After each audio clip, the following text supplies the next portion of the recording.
ঠিক আছে জি। আউযু বিল্লাহি মিনাশ শাইতানির রাজীম। বিসমিল্লাহির রহমানির রহিম।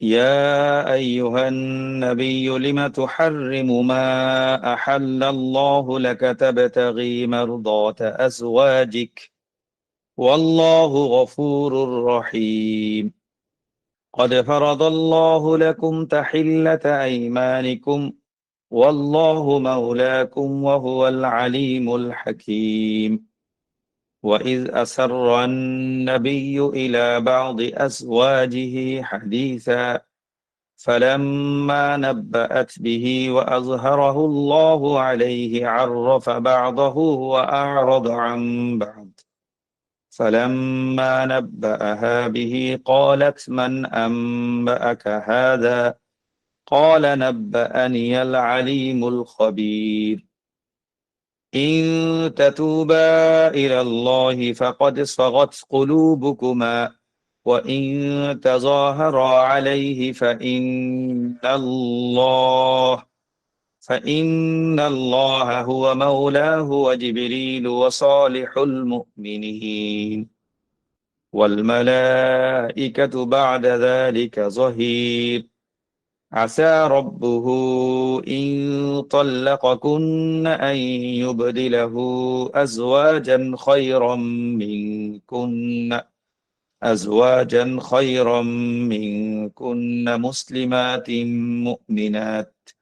مؤمنات قانتات تائبات عابدات سائحات ثيبات وأبكارا يا أيها الذين آمنوا قوا أنفسكم وأهليكم نارا وقودها الناس والحجارة عليها ملائكة غلاظ شداد لا يعصون الله ما أمرهم ويفعلون ما يؤمرون صدق الله المولى العظيم আলহামদুলিল্লাহ ওয়াসসালাতু ওয়াসসালামু আলা রাসূলিল্লাহ আস্তাগফিরুল্লাহ। আল্লাহ তাআলা অসংখ্য শুকরিয়া, তিনি আমাদেরকে একটি মোবারক মজলিসে বসার তৌফিক দান করেছেন। আলহামদুলিল্লাহ। আমরা যেহেতু এটা কোরআনের মজলিস, আমরা কোরআনের বরকত লাভের জন্য শুরুতে একটু কোরআন তেলাওয়াত করলাম। নবীজি সাল্লাল্লাহু আলাইহি ওয়াসাল্লাম দাওয়াত দিতেন কোরআনের মাধ্যমে এবং তিনি সবাইকে কোরআন তেলাওয়াত করে শোনাতেন। সে কাফের হোক, মুমিন হোক, মুশরিক হোক, সবাইকে নবীজি কোরআন তেলাওয়াত করতেন। সেজন্য আমরা শুরুতে কোরআন তেলাওয়াত করলাম, যাতে আমাদের এই কোরআনের মজলিসটা কোরআন দিয়ে শুরু হয়, কোরআনের বরকত দিয়ে শুরু হয়।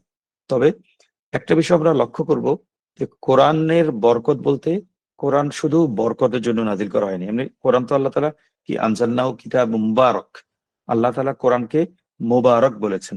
তো মুবারক মানে বরকত মণ্ডিত। এই কোরআন পড়লে বরকত, এই কোরআন শুনলে বরকত, এই কোরআন শিখলে বরকত, এই কোরআনের কথা ভাবলে বরকত, এই কোরআনের সাথে থাকলে বরকত, এই কোরআন ঘরে থাকলে বরকত। তবে এই কোরআনের উদ্দেশ্য শুধু বরকত লাভের মধ্যে সীমাবদ্ধ নয়। কোরআন শুধু বরকত মণ্ডিত এমন নয়, কোরআন আরো অনেক কিছু। কোরআনের প্রধান পরিচয় কিন্তু কোরআনের বরকত না। কোরআনের প্রধান পরিচয় হলো কোরআন হলো হুদাল লিন্নাস, সমস্ত মানুষের জন্য কোরআনটা হেদায়েত।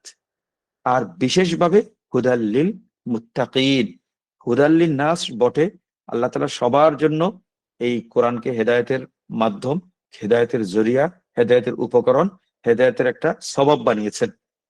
কিন্তু হেদায়েতটা গ্রহণ করার মাত্রা, গ্রহণ করার পরিমাণ, গ্রহণ করার মূল উপযুক্ত করা হয় মুত্তাকিরা হয়। পৃথিবীতে বৃষ্টি হয়। নবীজি সাল্লাল্লাহু আলাইহি সাল্লাম একটা পাথরের পাহাড়ের উদাহরণ দিয়েছেন।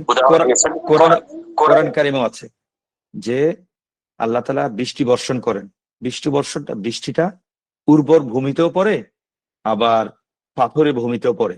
পাথরে ভূমিতে যখন পড়ে, সে পাথরে ভূমির বৃষ্টিটা পাথরের ভূমিতে থাকে না, পিছল খেয়ে সেখান থেকে প্লাবনটা, পানিটা ভেসে চলে যায়। চলে কোথায় গিয়ে থামে? তো একটা উর্বর মাটিপূর্ণ যেখানে মাটি আছে সেখানে, উপত্যকায়, নিচু জায়গায়, ঢালু জায়গায় নিয়ে পানিতে থামে। তো বৃষ্টি হয়েছে পাথরের উপরে, কিন্তু সে পাথরটা বৃষ্টির আগে ধরে রাখতে পারেনি, ধারণ করতে পারেনি, আত্মস্থ করতে পারেনি, গ্রহণ করতে পারেনি, অ্যাবজর্ব করতে পারেনি। সে বৃষ্টির পানিটা চলে গেছে কোথায়? ওই নিচের মাটিতে। এমনকি পাথরের উপর যে বৃষ্টির যে মাটি লেগেছিল, অনেক বছর ধরে মাটি জমেছিল, সেই জমে থাকা মাটিটাও কিন্তু বৃষ্টি ধুয়ে নিচে নিয়ে এসেছে। তো নিচে নিয়ে এসেছে কোথায়? মোত্তাকি। ঠিক এমনই হলো কোরআন কারিম, হলো সবার জন্য উন্মুক্ত, লিন্নাস, সমস্ত মানুষের জন্য। কিন্তু গ্রহণ করবে কে? মোত্তাকি। পুরো সব জায়গার জন্য বৃষ্টিটা হয়েছে, কিন্তু বৃষ্টি হওয়ার পরে সেই বৃষ্টিটা থেকে উপকৃত হতে পেরেছে কোনটা? ওই যেটা উপত্যকার মাটি। আমি এখন নিজেকে প্রশ্ন করি, আমরা কোরআন শিখছি, কোরআন পড়ছি, যে কোরআন যে পড়ছি, আমার কলবে কোরআনটা লেগে পাথরের মতো বৃষ্টি পানি দিয়ে আবার কোরআনে হেদায়েতটা চলে যায়নি তো? পিছল খেয়ে নিচে নেমে যায়নি তো? আমি নিজেকে প্রশ্ন করি। প্রত্যেকটা আয়াত, কোরআন তো আমরা অনেক দিন ধরে পড়ছি, অনেক দিন ধরে শিখছি, অনেক ধরে কোরআনের সান্নিধ্যে আছি। তো কোরআনটা আমাকে টাচ করে কিনা? কোরআনটা আমাকে স্পর্শ করে কিনা? কোরআন আমার ভিতরে পরিবর্তন ঘটায় কিনা? আমরা প্রত্যেকটা জুমার নামাজে, জুমার দিন বয়ান শুনি, ইউটিউবে বয়ান শুনি, মসজিদে বয়ান শুনি, ওয়াজ মাহফিলে বয়ান শুনি, অনলাইনে বয়ান শুনি, কিন্তু এত বয়ান শোনার পরও বাংলাদেশে ঠিক ভালো, যারা নিজেকে একদম তাকওয়া ফরজগারিতে পরিপূর্ণ নিয়োজিত করতে পেরেছে এমন মানুষের সংখ্যা কত? হাতে গোনা কম। 10 জনের মধ্যে একজন যদি ধরি, এমন প্রকৃত মোত্তাকি হতে পেরেছি আমরা কয়জন? অথচ সবাই জানে কোনটা ভালো কোনটা মন্দ। এটা সবার, প্রত্যেকটা মানুষের ভিতরে আল্লাহ তাআলা এটা বিল্ট ইন করে দিয়েছেন। এটা আল্লাহ তাআলা একদম জন্মগতভাবে সবার ভিতরে এটা একদম একদম ফুটে দিয়েছেন, বা কিছু বলে চারা গাছ রোপণ করে দিয়েছেন, যে এটা ভালো এটা মন্দ। এটা সবাই জানে, বুঝে। কিন্তু আমরা কয়জন সেই জানা এবং বোঝা অনুযায়ী নিজের জীবনকে পরিচালনা করতে পারি? আমরা কোরআন পড়ি, তো কোরআন থেকে আমরা কতজন উপকৃত হতে পারি? যাক, আমরা এখন প্রথমে কয়েকটা, কোরআন পড়লে কোরআনের সাথে থাকলে আবার কি লাভ, আমরা আগে এক জায়গায় একটা আলোচনা করেছিলাম। তারপর থেকে, যদিও এটা কোনো ধারাবাহিক আলোচনা না, এটা আমরা স্বতন্ত্র আলোচনা, আমরা কোরআন থেকে কয়েকটা লাভ বলবো, এর লাভের পরে আমরা একটা উপসংহার টানবো ইনশাল্লাহ। এরপর আমরা রমজানে কিভাবে কোরআন থেকে উপকৃত হতে পারি, এই 10টার পরে আমরা কয়েক মিনিট, যেহেতু আমাদের সময় আধা ঘন্টা, হলে 10টা 5-এ গিয়ে আমাদের আধা ঘন্টা শেষ হবে, আমরা 10টা থেকে শেষে কয়েকটা রমজানে আমরা কোরআন থেকে কিভাবে উপকৃত হতে পারি সেটা আমি বলবো ইনশাল্লাহ। তাহলে আমি কোরআনের, যদি কোরআনের সাথে লেগে থাকি, কোরআন তো আমার ইহজগতের জন্য লাভ, পরজগতের জন্য লাভ। কোরআন আমার জন্য উভয়, সারা জীবনের জন্য লাভ। তো কোরআন আল্লাহ তাআলা আমার জন্য দুনিয়াতে অফুরন্ত নিয়ামত এবং বরকতের মাধ্যম করেছেন। সবচেয়ে বড় কথা, দুনিয়াতে আমি যদি কোরআনকে নিয়ে বাঁচতে পারি, তাহলে কোরআন আমার জন্য আখিরাতে সুপারিশকারী হবে, শাফিআন লি আসহাবিহি। আল্লাহ তাআলা বলেছেন, নবীজি বলেছেন, কোরআন যে কোরআনকে ধরবে, কোরআন তার জন্য সুপারিশকারী হবে। কথার কথা ধরা যাক, যে আমি যদি প্রত্যেক নামাজ, প্রতিদিন মাগরিবের পরে শোয়ার আগে সূরা বাকারা, সূরা মুলক তেলাওয়াত করি, কোরআন আমার জন্য কবরের আযাবের জন্য কি হবে? আমার জন্য সেটা ঢাল হয়ে যাবে। কবরের আযাবে আমাকে আযাব থেকে রক্ষা করবে, আখিরাতের শাস্তি থেকে আল্লাহ তাআলা আমাকে রক্ষা করবে। এই হলো একটা আমার একটা সংক্ষিপ্ত একটা লাভ কোরআন তেলাওয়াতের। আমি যদি কোরআনের সাথে লেগে থাকি, সবচেয়ে কোরআন তো কি আখিরাতের কিতাব। কোরআনের প্রধান আলোচ্য বিষয় কি? যদি বলে কোরআনের বিষয়বস্তু কি, এক কথায় যদি বলতে চাই, কোরআনের আসল বিষয়বস্তু হলো তাওহীদ, আল্লাহ এক, লা ইলাহা ইল্লাল্লাহ। এটা হলো কোরআনের মূল আলোচ্য বিষয়। এখন এর বাইরে আনুষঙ্গিক আরো অনেকগুলো বিষয় আল্লাহ তাআলা কোরআনে বলেছেন। তো মৌলিকভাবে আমরা যদি বলতে চাই, কোরআনের প্রধান বিষয় হলো কি? ইয়াকা না'বুদু ওয়া ইয়াকা নাস্তাঈন। হে আল্লাহ, আমি আপনারই ইবাদত করি, আপনার কাছে সাহায্য চাই। পুরো কোরআনের নির্যাস, পুরো কোরআনের খোলাসা, পুরো কোরআনের একদম যাকে বলে মাখন, সেটা হলো এটা, যে আমরা আপনারই ইবাদত করি, আপনার কাছে সাহায্য চাই। এটা মানে কি? এটা মানে হলো লা ইলাহা ইল্লাল্লাহ, আল্লাহ ছাড়া কোনো মাবুদ নেই। একমাত্র এবাদতের উপযুক্ত মাবুদকে, উপাস্যকে আল্লাহ। আমি এটা প্রত্যেক নামাজে, আমরা প্রত্যেক রাকাতে পড়ি বা শুনি। তো এই আল্লাহ তাআলা পুরো কোরআনের নির্যাসটা আমাকে প্রত্যেক রাকাতে বারবার তাকরার রিপিট করাচ্ছেন, যে ইয়াকা না'বুদু ওয়া ইয়াকা নাস্তাঈন। আমি আপনার কাছে আপনারই ইবাদত করি, আপনার কাছে সাহায্য চাই। তো কোরআনের মূল কথা হলো এটা। এটা আমাকে কোরআনে, আমাকে আল্লাহ তাআলা প্রত্যেক নামাজের প্রত্যেকটা রাকাতে এটা আমাকে পড়তে বলেন, শিখতে বলেন, জানতে বলেন, বুঝতে বলেন। তাহলে আমরা যদি বলি কোরআনের প্রধান শিক্ষা কি? প্রধান শিক্ষা হলো তাওহীদ। আমি কথাটা তাওহীদ বুঝি, আমি কথাটা তাওহীদকে চিনি, কথাটা তাওহীদ জানি। আমার জীবনের প্রত্যেকটা ক্ষেত্রে আমি কি তাওহীদ চিনি, আমি কি তাওহীদ মানি? কথার কথা ধরা যাক, আমি কয়েকদিন আগে নির্বাচন হলো, নির্বাচনে আমার প্রত্যেকটা কাজ হবে কি আল্লাহর জন্য, আল্লাহ এক এটার জন্য।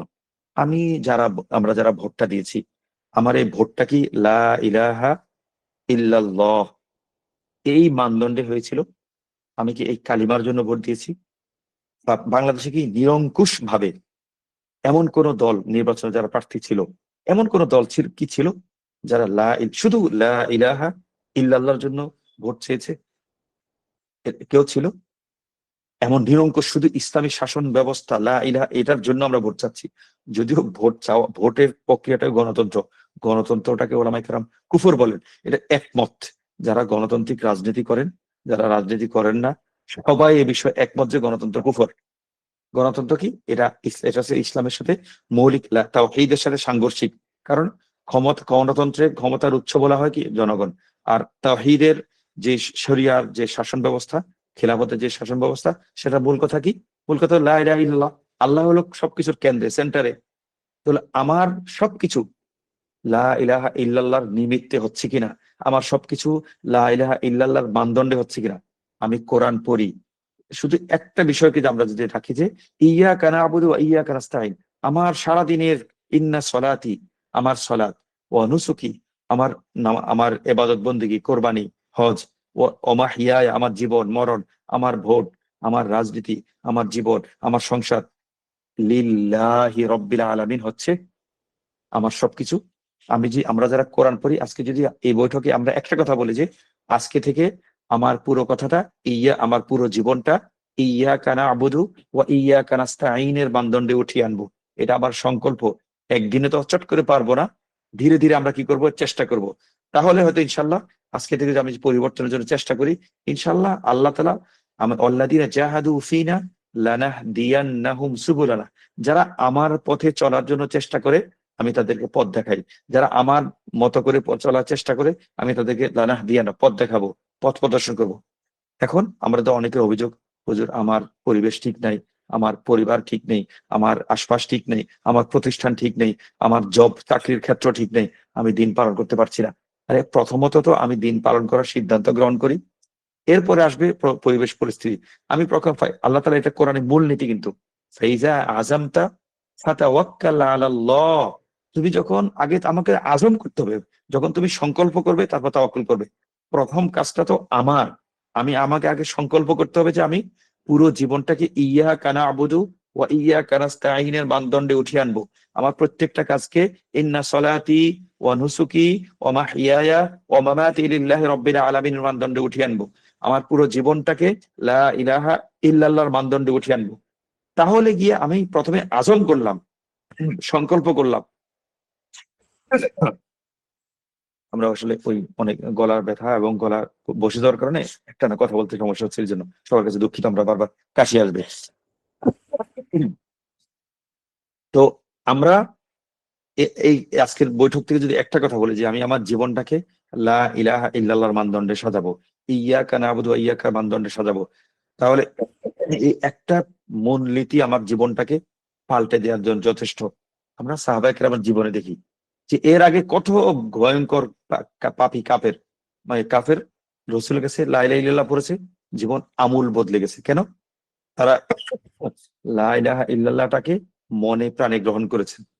আমি কি লা ইলাহা ইল্লাল্লাহকে মনে প্রাণে গ্রহণ করতে পেরেছি? এটা নিজেকে প্রশ্ন করি। লা ইলাহা ইল্লাল্লাহ মানে হলো আল্লাহ ছাড়া কোনো মাবুদ নেই, আল্লাহ ছাড়া কোনো শাসন ব্যবস্থা নেই, আল্লাহ ছাড়া কোনো শরীয়ত নেই, আল্লাহ ছাড়া কোনো বিধান নেই, আল্লাহ ছাড়া কোনো প্রভু নেই, আল্লাহ ছাড়া কোনো মাওলা নেই, আল্লাহ তাআলা ছাড়া কোনো সংবিধান নেই, আল্লাহ ছাড়া কোনো শাসন ব্যবস্থা নেই। আমি কি লা ইলাহা ইল্লাল্লাহ ইয়াকা না'বুদু ওয়া ইয়াকা নাস্তাঈন এই মানদণ্ডে নিজে উঠে আনতে পারছি কিনা, এটা আমরা বারবার চিন্তা করব।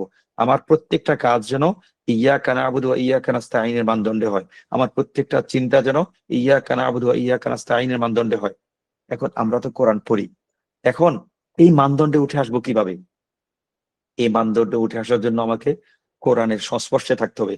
পৃথিবীতে একমাত্র যে পিওর জিনিস যেটা কোরআন কারীম এবং নবীজির সুন্নাহ, নবীজির সিরাহ, এই দুইটা বিষয় আমাদের জন্য আল্লাহ তাআলা আলাইকুম বিসুন আল্লাহ নবীজি বলেছেন তোমাদের আমি দুটি জিনিস রেখে গেছি, কিতাবুল্লাহ ও সুন্নতি।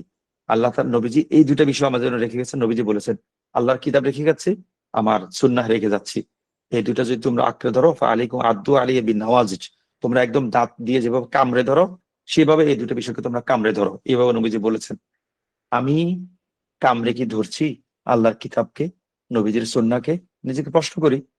তো এখন প্রশ্ন করার জন্য আমরা যারা একটা তো করছি যে আজকে এখানে বসেছি, এটা কিন্তু ওই কামড়ে ধরার একটা অংশ। আমরা এই যে ইকরা মাদ্রাসায় অনলাইনে পড়ছি, এটাও কিন্তু কামড়ে ধরার একটা অংশ। এখন অংশটা যদি এমন হয় যে আমি একদিন মাদ্রাসায় অনলাইন মাদ্রাসায় শরীক থাকলাম, কিন্তু কোনো কারণ ছাড়া, যৌক্তিক কোনো কারণ ছাড়া কয়েকদিন অনুপস্থিত থাকলাম, তাহলে আমার কামড়ে ধরাটা, আঁকড়ে ধরাটা সফল হবে না, ফলপ্রসূ হবে না, কার্যকর হবে না, এটা আমার জন্য ফলদায়ক হবে না। আমার কাজ হলো আমি যেটাকে ধরবো ভালো করে ধরবে। নবীজির কথা কি? নবীজি সাল্লাল্লাহু আলাইহি সাল্লাম বলেছেন খয়রুল আমালি মা কল্লা ওয়া দিমা, শ্রেষ্ঠতম আমল হলো যেটা অল্প হবে কিন্তু নিয়মিত হবে। আল্লাহ তাআলা এটাকে পছন্দ করেন। আমরা যারা অনলাইন মাদ্রাসায় পড়ি, যারা বয়স, আমরা সবাই এখানে শিক্ষিত মানুষ, নিয়মতান্ত্রিক পড়াশোনা করা সম্ভব না। আমরা অন্তত যে একটা প্ল্যাটফর্মে যে যুক্ত হয়েছি, এটা এটা প্রমাণ করে যে আল্লাহ তাআলা আমাকে ভালোবাসেন। নবীজি আল্লাহ তাআলা যখন কাউকে ভালোবাসেন, কোনো বান্দাকে মহব্বত করেন, তখন কি করেন? ওই বান্দার মনে আল্লাহ তাআলা, বান্দার ইচ্ছায়, বান্দার চিন্তায় আল্লাহ তাআলা ভালো কাজের ইচ্ছা তৈরি করে দেন। আমরা যেহেতু আজকে এখানে এসেছি এবং ইকরা মাদ্রাসায় পড়াশোনা করি, আমরা নিয়মিত অনলাইন মাদ্রাসায়, তাহলে এটা প্রমাণ করে যে আল্লাহ তাআলা আমাকে ভালোবাসেন। কিভাবে? আল্লাহ তাআলা ভালোবাসেন বলে আমাকে এই কোরআনের সাথে যুক্ত করেছেন, এই কোরআনী হালাকার সাথে যুক্ত করেছেন, এই কোরআনী মাদ্রাসায় যুক্ত করেছেন। এখন নবীজির মূলনীতি কি? যে কাজটা অল্প হবে কিন্তু নিয়মিত হবে। আমরা ইনশাল্লাহ এই অনলাইনে যারা যুক্ত পড়াশোনা করছি, নিয়মিত হওয়ার চেষ্টা করব। তাহলে আল্লাহ তাআলা আমাকে যে নিয়ামতটা দিয়েছেন, সেই নিয়ামতের শুকর আদায় করা হবে। নিয়ামতটা কি? আল্লাহ তাআলা আমার ভিতরে একটা নেক ইচ্ছা, একটা সদিচ্ছা, যে একটা একটা ভালো একটা কাজের ইচ্ছা আমার ভিতরে কি করেছেন? সৃষ্টি করে দিয়েছেন। আল্লাহ তাআলা নবীজির উপর কি করতেন? ওহী নাজিল করতেন। এখন তো নবী নেই, এখন ওহীও নেই, ওহীর দরজা বন্ধ। কিন্তু ওহীর কাজ কিন্তু বন্ধ হয়নি। কিভাবে? আল্লাহ তাআলা এই ওহীর বিকল্প রূপে আল্লাহ তাআলা ভালো মানুষদেরকে কি করেন? রুইয়া সালিহা, ভালো ভালো স্বপ্ন দেখান। আরেকটা কি করেন? ইলহাম করেন। ফাআলহামাহা ফুজুরাহা ওয়া তাকওয়াহা। আল্লাহ তাআলা মানুষকে, জিন ইনসানকে, ইনসানের অন্তরে ফাআলহামা, ইলহাম করেছেন। ইলহাম মানে কি? ইলহাম মানে হলো অন্তরে উদ্রেক করে দেয়া, অন্তরে জাগ্রত করে দেয়া, অন্তরে সৃষ্টি করে দেয়া। তো এখনো কিন্তু ইলহামটা আছে, এখনো কিন্তু আর রুইয়া সালিহা আছে। ওহীর দরজা বন্ধ হয়ে গেছে, কিন্তু ওহীর বিকল্প, ওহীর মত, ওহী তো আর আসবে না। শরীয়তের বিধান আসবে ওহীর মাধ্যমে। এলহাম এবং স্বপ্নের মাধ্যমে শরীয়তের কোনো বিধান হয় না। তাহলে এটার কারণ কি? এটার কার্যকারিতা কি? এটার কার্যকারিতা হলো আল্লাহ তাআলা এলহামের মাধ্যমে বান্দার মনে অনেক সুন্দর ইচ্ছা তৈরি করে দেন। এখন ধরা যাক আমরা এখন এই মুহূর্তে এখানে আছি, এখানে যে বসেছি, আমরা যারা আজকের মোজাকারা শুনলাম, আমাদের যে কর্তৃপক্ষ, আমাদের ভাইরা যারা এই অনলাইন মাদ্রাসার পরিচালক যারা আছেন, তারা যে আলোচনা করেছেন, পরীক্ষা পরিচালনা করেছেন, ক্লাস নিয়েছেন, সারা বছর অনেক কষ্ট করেছেন। এই কষ্টে পুরো প্রক্রিয়াটা আমি আয়োজন করেছি, এই প্রক্রিয়াতে আমি অংশগ্রহণ করেছি। এই যে অংশগ্রহণ করার ইচ্ছা না, এই ইচ্ছাটা হলো ইলহাম। ফাআলহামাহা ফুজুরাহা ওয়া তাকওয়াহা। আমি মানুষের মনে, মানুষের নফসে ফুজুর, পাপের ইচ্ছাটাও ভিতরে দিয়ে দিয়েছি, আবার ওয়া তাকওয়াহা, ভালো কাজের ইচ্ছা তৈরি করে দিয়েছি। এই যে আমি অনলাইন মাদ্রাসায় ভর্তি হলাম, আজকে এখানে বসলাম, এটা হলো ফাআলহামাহা তাকওয়াহা, আল্লাহর প্রমাণ, আয়াতের প্রমাণ যে আল্লাহ তাআলা আমার ভিতরে তাকওয়া মানে কি? ভালো কাজের ইচ্ছা তৈরি করে দিয়েছেন, কোরআন পড়ার আগ্রহ তৈরি করে দিয়েছেন, কোরআন পড়ার একটা শৌক, একটা একটা একটা ভিতরে একটা জীবন্ত একটা প্রেরণা তৈরি করে দিয়েছেন। এটা আল্লাহর পক্ষ থেকে ইলহাম। নবীদেরকে আল্লাহ তাআলা ওহী দিতেন, আমরা তো আর ওহীর যোগ্য না, ওহী আসবেও না। আমাদের নবীজি সর্বশেষ নবী সাল্লাল্লাহু আলাইহি ওয়াসাল্লাম, তারপরে আর কোন নবী আসবে না। তারপরে যদি কোন নবী দাবি করে সে কাফের, তাকে সে ভণ্ড কাফেরকে, কাফের নবী নবুয়তের দাবিদারকে যারা কাফের মনে করেন, সেও কাফের। কঠিন ফতোয়া এটা। তো নবী আসবে না, ওহী আসবে না, কিন্তু ইলহামের পথ খোলা। আল্লাহ তাআলা কোরআনে বলেছেন ফাআলহামাহা ফুজুরাহা ওয়া তাকওয়াহা। আমার আমার মনে প্রত্যেকটা যে চিন্তা আসে, এটা আল্লাহর পক্ষ থেকে এলহাম, এটা আল্লাহর পক্ষ থেকে একটা গিফট, এটা আল্লাহর পক্ষ থেকে একটা উপহার, এটা আল্লাহর পক্ষ থেকে অনেক বড় আমার প্রতি এনাম, এটা আল্লাহর পক্ষ থেকে অনেক বড় অনুগ্রহ। এরকম অসংখ্য নিয়ামত আল্লাহ তাআলা আমাকে প্রতিনিয়ত দিয়ে যাচ্ছেন। হাঁটতে চলতে আমার মানে রাস্তা দিয়ে হাঁটছি, আল্লাহ তাআলা আমার ভিতরে একটা ভালো কাজের ইচ্ছা তৈরি, ফকির দেখেছি, আমার মনটা কোমল হয়ে উঠলো। এই কোমলতা হয়ে ওঠা, আমার মনটা যে একটা ফকিরকে দেখে, মিসকিন দেখে নরম হয়ে উঠলো, এটা কি আমার যোগ্যতা? না, না, আমার যোগ্যতা না। ফাআলহামাহা ফুজুরাহা ওয়া তাকওয়াহা, ওই ফাআলহামাহা তাকওয়াহা, তার ভিতর আমি ভালো কাজের ইচ্ছা তৈরি করে দিয়েছি। এটা হলো আল্লাহর পক্ষ থেকে গিফট। এটা সবসময় মনে রাখবো। আল্লাহ তাআলা আমাকে এই দর্শে, আজকের এই দর্শে অনলাইন হালাকায় বসার সুযোগ দিয়েছেন। সুযোগ দিয়েছেন মানে কি, আল্লাহ তাআলা আমার ভিতরে ইচ্ছা দিয়েছেন বলে তো আমি জয়েন হয়েছি আজকে এই গুগল মিটে। এই জয়েন হওয়ার ইচ্ছা করা, আমার হাত দিয়ে আমি জয়েন করলাম, ক্লিক করলাম, এটা কে দিয়েছে? ফাআলহামাহা তাকওয়াহা, আল্লাহ তাআলাই আমাকে এই ইচ্ছাটা তৈরি করে দিয়েছেন। এটা একটা গিফট, এটা একটা উপহার। আমি হয়তো এটা বুঝি না অনেক সময়, আমার এটা অনেক সময় খেয়াল থাকে না যে প্রত্যেকটা ভালো কাজের ইচ্ছা আল্লাহর পক্ষ থেকে আমাকে, ঠিক নবীদেরকে যেভাবে ওহী দিতেন, আস্তাগফিরুল্লাহ, আমাদেরটা তো ওহী না, এটা ওহীর মতো একটা নিয়ামত, ওহীর মতো একটা একটা আল্লাহর পক্ষ থেকে একটা বৃষ্টির বর্ষণ, গাইস, রহমত, আল্লাহর পক্ষ থেকে আসা। এটাকে আমি প্রত্যেকটা নেয়ামতের জন্য আমি কি করব? আলহামদুলিল্লাহ, শুকরিয়া আদায় করব। এখানে বসেছি, এই যে আল্লাহ তাআলা আমাকে বসার ইচ্ছা দিয়েছেন, ইচ্ছাটাকে বাস্তবায়ন করার তৌফিক দিয়েছেন, এই জন্য ডাবল আলহামদুলিল্লাহ বলা উচিত আমাদের। ইনশাআল্লাহ এখন থেকে যে কোনো ভালো কাজের জন্য আমি নিয়ত আলহামদুলিল্লাহ বলবো। আমার প্রত্যেকটাকে, আমার মনে যে সমস্ত ভালো কাজের ইচ্ছা আসবে, আমরা সেই ইচ্ছাটাকে কি করব? এমন ভাবে মূল্যায়ন করবো যেটা আমার অনেক বড় গিফট। আর পাশাপাশি আলহামা ফুজুরহা, আল্লাহ তাআলা আমার ভিতরে শয়তানের মাধ্যমে পাপ কাজের ইচ্ছাও কি করে, ইচ্ছা সৃষ্টিরও একটা সুযোগ রেখেছেন, একটা অপশন রেখেছেন। আমি শয়তানের পক্ষ থেকে আসা এই দূরভিসন্ধি পাপ কাজের খারাপ ইচ্ছাটাকে আমি শয়তানের পক্ষ থেকে মনে করে ইস্তিগফার করব। আর ভালো কাজের ইচ্ছাটাকে আমি মনে করবো যে এটা আল্লাহর পক্ষ থেকে নিয়ামত, এটা আমার প্রতি আল্লাহ এলহাম। আরেকটা কি, রুইয়া সলিহা, ভালো নেক মানে ভালো স্বপ্ন, সত্যি স্বপ্ন।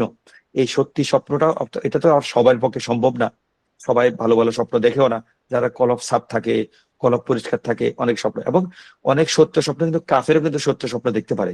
সব সত্য স্বপ্নের জন্য মুমিন হওয়ার শর্ত না, অনেক কাফেরও ভালো ভালো স্বপ্ন দেখে।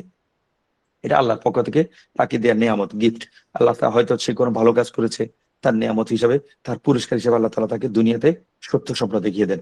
তো আমরা সত্য স্বপ্ন না, আজকে আমাদের ইলহাম নিয়ে আমাদের যে বিষয়টা, এটা মনে রাখবো যে আল্লাহ তাআলা আমাকে কোরআনের মাধ্যমে, এখন আমি ইলহামটা কিভাবে লাভ করব?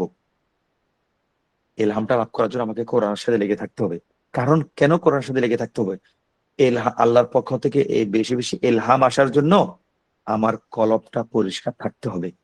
আমার কলব যদি পরিষ্কার না থাকে, আমার কলবে ইলহাম আসবে না, আমার কলবে আসবে ফুজুর। ফাআলহামাহা ফুজুরাহা ওয়া তাকওয়াহা। আর আমার কলবে যদি ওয়া তাকওয়াহা, কি হয়? তাকওয়া, ভালো কাজ, সুন্দর নেক নিয়ত, নেক আমল, আমলে সলের উচ্চে আসতে হয়, আমি যদি চাই, তাহলে আমাকে কলবটাকে পরিষ্কার রাখতে হবে। কলব পরিষ্কার করার জন্য আমরা দেয়াল পরিষ্কার করি কি দিয়ে? শিরিষ কাগজ দিয়ে। আমরা অন্য কিছু পরিষ্কার করি কি দিয়ে? কাপড় দিয়ে, তেনা দিয়ে, অনেক কিছু দিয়ে। আমার কলবটা পরিষ্কার হবে কিভাবে? কোরআন দিয়ে। কোরআন হলো আমার কলমের জন্য কি পরিষ্কারকারী, শিরিষ কাগজ। আমি যত বেশি কোরআন পড়বো, তত কোরআনের এক একটা তেলাওয়াত, এক একটা আয়াত, এক একটা ঘষা, আমি যত বেশি কোরআন পড়বো, আমার কলবের উপর ঘর্ষণ পড়বে। যত ঘর্ষণ হবে, তত কলব সাফ হবে। যত ঘর্ষণ হবে, তত কলব পরিষ্কার হবে। যত কোরআন আয়াত পড়বো, এই আয়াতটা আমার ভিতরে একটা ঘষা দিবে। এই ঘষা দিয়ে আমরা, নবীজি সাল্লাল্লাহু আলাইহি সাল্লাম বলেছেন, বান্দা যখন গুনাহ করে, তার কলবে নুকতাতুন সাউদা, একটা কালো বিন্দু পড়ে যায়। এবার যত আমরা যে কালো কালো বিন্দু পড়ছে, আমি কল্পনা করি আমি গুনাহ করছি, কলবে কালো বিন্দু পড়ছে, গুনাহ করছি, কলবে কালো বিন্দু পড়ছে। এবার বিন্দু পড়তে পড়তে কলবটা একসময় পুরো সাদা হয়ে যায়, কালো হয়ে যায়। এই যে আমরা দিনে তো অনেক গুনাহ করে ফেলি, রাস্তায় বেরোলে বেগানা নারীর দিকে তাকাই, রাস্তা বেরোলে বেগানা পুরুষের দিকে তাকাই, বেগানা নারীর কথা শুনি, মোবাইল নিয়ে একাকী হলে অনেক গুনাহ করে ফেলি।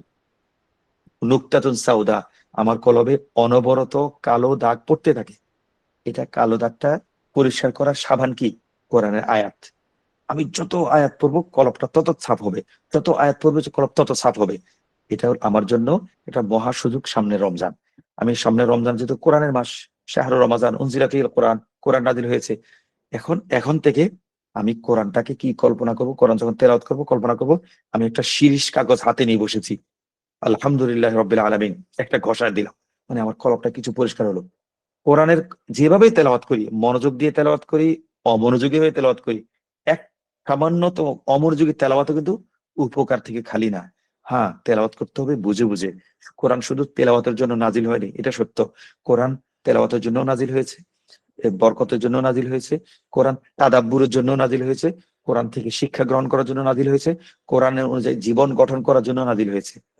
তো পাশাপাশি আমি সব শিক্ষা তো গ্রহণ করব, আমি কোরআন থেকে জীবন তো গঠন করব, তবে কলবটা পরিষ্কার করতে হবে। তো আমার কোরআনটা আমার কলবের উপর রেখাপাত করার জন্য, কোরআনটা আমার কলবকে পরিষ্কার করার জন্য নিয়মিত কোরআন দ্বারা ঘর্ষণ করতে হবে, কোরআন দ্বারা ঘষতে হবে। আমি তেলাওয়াত করবো এই নিয়তে যে আমি আমার কলবটা কি হবে, পরিষ্কার হবে। যখন তেলাওয়াত করি, নামাজে তেলাওয়াত করি, সালাতের বাইরে তেলাওয়াত করি, আমি এই নিয়ত করবো যে আল্লাহ আমার কলবটা এই তেলাওয়াতের মাধ্যমে, এই ঘর্ষণের মাধ্যমে আমার কলবটা আপনি পরিষ্কার করে দেন। এভাবে যখন আমি নিয়ত করে বসবো না, এটা অন্যরকম এক ফলাফল পাবো। আগে আজকের আমরা আমরা অবশ্যই আমরা যে বলছি সেভাবে আমরা অনেকে তেলাওয়াত করি, প্রায় সবাই তেলাওয়াত করি। তারপরে জিকির বা স্মরণ করে দেওয়ার জন্য বলা যে আজকে থেকে আবার নতুন করে নিয়তটা নেওয়ার করবো, একটা আয়াত পড়বো, আয়ার সময় খেয়াল করবো আল্লাহ আমি এই আয়াতটা দিয়ে আমার কলবটাকে একটা ঘষা দিলাম, কোনো একটা পাপ করলাম, যেমন আস্তাগফিরুল্লাহর মাধ্যমে যেমন কলবটা পরিষ্কার হয়, প্রত্যেকটা আয়াতেও আমার কলবকে পরিষ্কার করে। হয়তো আমরা টের পাই না, টের পাই কখন, আমি যখন, এটা কথার কথা, আমি যখন তেলাওয়াত করি, একটু পর ইচ্ছা তেলাওয়াতের ব্যাপারে আগ্রহ শেষ হয়ে যায় না, অন্য কিছু করতে ইচ্ছা করে, তখন এই যখন মনে যখন ইচ্ছা হয়, তখন আমি বুঝতে পারি যে আসলে আমার কলবটা পরিষ্কার হচ্ছে। কলব পরিষ্কার যখন হচ্ছে, তখন শয়তান এসে আমার ভিতরে বাধা দেয়, এখন আর পড়িস না, আর পড়িস না। যখন কলবের ভিতর থেকে বাধা আসে, বুঝতে পারো যে আমার কলবের কাজ ঠিক মতো হচ্ছে। অনেকে মনে করি যে আমরা কোরআন পড়তে যখন পড়ার ইচ্ছাটা চলে যায়, ইচ্ছাটা দুর্বল হয়ে পড়ে, এটা এটা খারাপ মনে করি না, এটা খারাপ না, এটা ভালো। আমার কলব যে পরিষ্কার হচ্ছে, এটা আলামত। আমি যখন কোরআন পড়তে হতে অনীহা জাগে, কোরআনের প্রতি অনাগ্রহ জাগে, এটাকে আমি খুশি হয়ে যাবো যে কাজ হচ্ছে, তখন জোর করে আরো 2-3 মিনিট বেশি পড়বো। যখন মনে হচ্ছে কোরআন পড়তে ইচ্ছা হচ্ছে না, 2-3 মিনিট বেশি পড়বো। ওই 2-3 মিনিট বেশি পড়লাম, যে বেশি লম্বা সময় পড়ার দরকার নেই। প্রথম প্রথম ওই 2-3 মিনিট যে বেশি পড়লাম, ওই সময়টায় আসল ঘর্ষণটা হয়, ওই সময়টা আবার কলপটা আসল পরিষ্কার হয়। আমরা পুরো জামা কি করি, পরিষ্কার করি এমনি, বাড়ি দিয়ে পরিষ্কার করি, শেষ মুহূর্তে কি করি, কলারে আলাদা করে সাবান লাগিয়ে ওটা ঘষি, হাতার মধ্যে সাবান লাগিয়ে ঘষি, পকেটের ওখানে আলাদা করে সাবান লাগিয়ে ঘষি। এটা হলো ওই শেষ মুহূর্তের ইচ্ছা অনিচ্ছা জাগার 2-3 মিনিট বেশি পড়ি না, ওটা হলো অতিরিক্তটা। ওই অতিরিক্তটা হলো আমার কলারকে ভালো করে পরিষ্কার করা, হাতাটাকে ভালো করে পরিষ্কার করা, জামার পকেটের জায়গা যেখানে পরিষ্কার ময়লা হয় পরিষ্কার করা, প্যান্ট পায়জামার নিচের অংশটা আলাদা করে পরিষ্কার করা, হলো ওই শেষের 2-3 মিনিট। জোর করে যে কয়েকটা মিনিট পড়লাম, ওই সময়টাতে আসল আসল জায়গাগুলো পরিষ্কার হয়। এটা আমরা খেয়াল করবো ইনশাল্লাহ। যখন এই কোরআন পড়তে একটু অনিচ্ছা থাকবে, একটু তখন একটু বাড়তি মনোযোগ দিয়ে কয়েক মিনিট পড়বো, মনের উপর বেশি জোর খাটাবো না, বেশি জোরাজোরি করবো না, ওই কয়েক মিনিট পরে রেখে দিব। ওই কয়েক মিনিটটা হলো আমার মূল কাজ। ওই কয়েক মিনিটটা হলো আমার কলব পরিষ্কার হওয়ার পিক আওয়ার, একদম রাশ আওয়ার। তখন আমি খুব মনোযোগ দিয়ে বারবার, ইচ্ছা না হলেও, অনেকে অনেকে আমরা আমাদের মনে হয় যে আমরা এই কোরআন পড়ি মনোযোগ থাকে না, না মনোযোগ না থাকলেও পড়বো, কোনো সমস্যা নেই। হ্যাঁ, মনোযোগ থাকলে ভালো, তো মনোযোগ নাই, ইচ্ছা নাই, অনিচ্ছা নিয়েও পড়বো। আমি এই কথা বিশ্বাস করবো, অনিচ্ছা নিয়ে যে পড়ছি, এই পড়াটা একটা ঘর্ষণের কাজ করছে। আমার ক্লাসে ইকরা মাদ্রাসা আমরা পড়ি, কোনো ইচ্ছা হচ্ছে না, জোর করে কোরআনের দর্শে হাজির থাকবো, তাহলে আমার এটা একটা ঘর্ষণের কাজ করবে, এটা একটা আমার ভিতরে একটা পলিশের কাজ করবে, আমার কলমটা পরিষ্কার হবে। তো ইনশাল্লাহ আমরা যত অনিচ্ছা হোক, যত অনিয়া থাকুক, জোর করে হলে বসবো। এখন রমজানের জন্য আমরা একটা কথা শেষ করবো, আধা ঘন্টা শেষ হয়ে যাচ্ছে। আমরা একটা বিষয় খেয়াল করব, রমজানে আমরা কোরআনটা নিয়ে কিভাবে চর্চা করব। এখানে তো আমরা যারা আমাদের এই অনলাইন মাদ্রাসা, ইকরা মাদ্রাসায় যারা ওস্তাদজিরা আছেন, যারা ওস্তাদ ওস্তাদ যারা যারা মা বোন ওস্তাদজি যারা আছেন, সবাই তো দিক নির্দেশনা ঠিকই দিয়েছেন, সবাই দিয়েছেন আলহামদুলিল্লাহ। তো আমরা একটা কথা বলি যে কোরআনে তো ওস্তাদজিরা যেভাবে দর্শ দিয়েছেন, যেভাবে বলেছেন, আমরা সেভাবে মানবো ইনশাল্লাহ। পাশাপাশি এটাও হয়তো ওস্তাদরা বলেছেন, আমরা তাহাজ্জুদটা নিয়মিত চেষ্টা করব। তাহাজ্জুদটা কেন, তাহাজ্জুদ কোরআন, কোরআনে মানে তাহাজ্জুদ, কোরআনের আসল মজা তো তাহাজ্জুদে, আর তাহাজ্জুদের আসল মজা তো কোরআনে। কোরআন ছাড়া তাহাজ্জুদ কেমন? কিন্তু আমাদের অনেক সময় এমন একটা টেন্ডেন্সি, এমন ঝোঁক, এমন একটা মানসিকতা যে কোরআন পড়বো, তাহাজ্জুদটা কোন রকম ঠিক আছে 1-2 রাকাত পড়ি, 4 রাকাত পড়ি, 8 রাকাত পড়ি। নবীজি সাল্লাল্লাহু আলাইহি সাল্লাম 8 রাকাত তাহাজ্জুদ পড়তেন। তো আমিও 8 রাকাত পড়ি বা 2 রাকাত পড়ি, ছোট ছোট সূরা দিয়ে পড়ি না, মাঝে প্রতিদিন অন্তত 2টা রাকাত। নবীজি প্রথম 2 রাকাত, 8 রাকাতের প্রথম 2 রাকাত ছোট সূরা দিয়ে পড়তেন। শুরুর 2 রাকাত ছোট্ট সংক্ষেপ পড়তেন, এরপর কেরাত লম্বা করতেন। আমি প্রথম 2 রাকাত না হয় ছোট ছোট সূরা দিয়ে পড়ি, ঠিক আছে, স্টার্টে একটু নরম করে পড়ি, সহজ করে পড়ি। এরপরে আমি তাহাজ্জুদের তেলাওয়াতটা একটু লম্বা করব, একটু লম্বা করার চেষ্টা করব। তো প্রশ্ন আসবে, হুজুর আমি তো ছোট ছোট সূরার বাইরে বেশি সূরা পারি না। ঠিক আছে, কোনো সমস্যা নেই। আমি যে সূরাটা পারি ওই সূরাটাকে বারবার পড়ি। কথার কথা ধরা যাক আমি শেষে 3-4টা সূরা পারি। সূরা কুল আউযু বিরাব্বিন নাস পারি, কুল আউযু বিরাব্বিল ফালাক পারি, কুল হুয়াল্লাহু আহাদ পারি, আলাম তারা কাইফা পারি। ঠিক আছে, যে সূরাটা পারি ওই সূরাটাকে বারবার পড়বো, 1 রাকাতে 20-30 বার পড়বো। না, এটা এভাবে পড়া সুন্নত বলছি সেটা না, মানে আমি কেরাতটাকে লম্বা করার জন্য পড়বো। পাশাপাশি আরেকটা বিষয় খেয়াল করব যে আমি কোরআন পড়ার সময় একটু অর্থটা বুঝে পড়ার চেষ্টা করব। তো অর্থ বুঝে, আমরা অর্থ যদি আগে থেকে পারি তো আলহামদুলিল্লাহ, অর্থ যদি না পারি ওই দিন সারাদিনে আমি কাজের ফাঁকে ফাঁকে, আমার চাকরির ফাঁকে ফাঁকে তাহাজ্জুদে যে সূরাগুলো পড়বো না, ওই সূরাগুলোর অর্থটা একটু, তর্জমাটা একটু দেখে নিব। বারবার পড়তে পড়তে আমরা সবাই শিক্ষিত মানুষ, বেশি লাগবে না, 2-1 দিন পড়লে সূরাগুলো অর্থ মুখস্থ হয়ে যাবে, বুঝে যাবো ইনশাল্লাহ। তো বুঝে বুঝে তাহাজ্জুদে ওই যেমন তো কথা ধরা যাক, কুল হুয়াল্লাহু আহাদ, তিনি এক, হুয়াল্লাহু আহাদ তিনি এক, আল্লাহু সামাদ, আল্লাহ অমুখাপেক্ষী। এই মজা বুঝে বুঝে, অর্থ উচ্চারণ করব না, অর্থটাকে ভিতরে আমি কি করব, আস্বাদন করব। আমরা চকলেট খেলে যেভাবে চুষি, ভিতরে রস বের হয়, খেজুর খাওয়ার সময় যেমন আমরা চুষি, রস বের হয়, পান খাওয়ার পর যেমন পানের সুপারির কুচি অনেক ভিতর ভিতরে লেগে থাকে, অনেকক্ষণ ধরে এখান থেকে বের করে ওখান থেকে বের করে অনেক মজা করে দাঁত সুপারিগুলো চিপায়। খেজুর খাওয়ার পরও অনেক সময় খেজুরটা লেগে থাকে, ওখান থেকে খেজুর বের করে একটু পর মজা লাগে, মিষ্টি লাগে, চকলেট বের করে সুইংগাম খাই। এভাবে টেনে টেনে প্রত্যেকটা আয়াতকে আমরা টেনে টেনে চুষবো, চুষে মিষ্টি বের করব, রস বের করব। এভাবে আমরা রমজান, পুরো রমজান মাসটা তাহাজ্জুদ পড়ার চেষ্টা করব। সূরাগুলো বুঝে বুঝে পড়বো, মজা মজা নিয়ে পড়বো, লম্বা কেরাত পড়বো। আর একটা হলো কান্নার ভান করে করবো, কুল হুয়াল্লাহু আহাদ পড়ছি, বুঝে বুঝে পড়বো, আল্লাহর মহব্বতে হুয়াল্লাহু আহাদ, আল্লাহর মহব্বত নিয়ে কান্নার ভান করব, কান্না না আসলে কান্নার ভান করব। তাহলে ইনশাল্লাহ আমি, আরেকটা হলো সুর করে পড়বো, নিজের আওয়াজে, আশেপাশের ক্ষতি না করে, নিজের সুরি মতো করে সুন্দর করে সুর করে, মৃদু আওয়াজে কান্নার ভান করে একটা আয়াতকে বারবার করে অর্থ বুঝে বুঝে পড়বো। এটা আমাদের আজকের শেষ কথা আমাদের এই, এবং আজকে যদি মূল কথা যদিও এটাই, আমরা রমজানে অনেক তো আমরা মাসলা মাসাল তো আমরা জানবো, পাশাপাশি এই একটা আমল, নিয়মিত তাহাজ্জুদ পড়বো, তাহাজ্জুদের কেরাতটা একটু লম্বা করব। কিভাবে লম্বা করবো সেটা তো বললাম, কান্নার ভান করে পড়বো, পাশাপাশি একটু অর্থটা বুঝে বুঝে পড়বো। এটা কি ওই যে আমরা যেটা বলছিলাম, এটা হলো ঘর্ষণের মতো। এই প্রত্যেক যতবার আমি আয়াতটা নামাজের মধ্যে তেলাওয়াত করবো, কুল হুয়াল্লাহু আহাদ, কুল হুয়াল্লাহু আহাদ, যতবার পড়বো কোরআনে, বাইরে পড়লে তো ঘর্ষণ, নামাজের পড়লে আমার কলবটা আরো বেশি ঘর্ষণ করবে। প্রত্যেকটা ঘর্ষণের সাথে আমার কলবের গুনাহটা পরিষ্কার হয়ে যাবে, আমার কলবের কালো দাগ মুছে যাবে, আমার কলবের সগীরা গুনাহ মুছে যাবে, আমার কলবের রিয়া দূর হয়ে যাবে, আমার কলবের তাকাব্বুর দূর হয়ে যাবে, আমার কলবের হাসাদ দূর হয়ে যাবে, আমার কলবের বগজ দূর হয়ে যাবে, আমার কলবের হিংসা দূর হয়ে যাবে, আমার কলবের বিদ্বেষ দূর হয়ে যাবে, আমার কলবে বেগানা নারীর দিকে তাকানোর ইচ্ছা দূর হয়ে যাবে, আমার কলবে কোনো বোনের হক মেরে খাওয়ার ইচ্ছা দূর হয়ে যাবে, আমার কলবে মা বাবার সাথে দুর্ব্যবহার করার ইচ্ছা দূর হয়ে যাবে, আমার কলবে সন্তানের প্রতি দুর্ব্যবহার করার, গরম ব্যবহার করার ইচ্ছা দূর হয়ে যাবে। কলবটা পরিষ্কার হয়ে যাবে, সফওয়ান, একদম স্বচ্ছ, পরিষ্কার, পরিশুদ্ধ, ঝকঝকে তকতকে কলব হয়ে যাবে একদিনের তাহাজ্জুদে। আমরা আজকে রাতে একটু চেষ্টা করে দেখতে পারি। যাক, আমরা কথা লম্বা হলে তো আসলে অনেক লম্বা করা যাবে, ঘন্টার পর ঘন্টা কথা বলা যায়। কোরআন নিয়ে কথা বলার তো আসলে কোনো সীমা নেই, শুরু করলে শেষ করতে চায় না। আল্লাহ তাআলা আমাদেরকে যা কিছু বলা হলো সেগুলো আমল করার তৌফিক দান করুন। আর যারা আমরা এই অনলাইন মাদ্রাসায় আছি, যারা উদ্যুক্ত আছে, আল্লাহ তাআলা তাদেরকে উভয় জাহানে সর্বোত্তম কল্যাণ দান করুন। এবং যারা শিক্ষক আছি, শিক্ষিকা আছি, বোনেরা আছি, সে ছাত্র ছাত্রী আছি, সবাইকে আল্লাহ তাআলা দুনিয়া আখিরাতে খায়র বরকত দান করুন, আমিন। সবাইকে আল্লাহ তাআলা আজীবন কোরআনের সাথে লেগে থাকা তৌফিক দান করুন, আমিন। সবার বংশের মধ্যে আল্লাহ তাআলা কিয়ামত পর্যন্ত হক্কানি, রব্বানি, হাফেজ, আলেম, দিনদার, ফরজগার, মুত্তাকি বংশধর সৃষ্টি করে দিন, যে বংশধরের মাধ্যমে কিয়ামত পর্যন্ত আমরা কবরে থেকে আমরা নিয়মিত সৎকে জারিয়ে পেতে থাকবো। আল্লাহ তাআলা আমাদের সবাইকে কবুল করুন।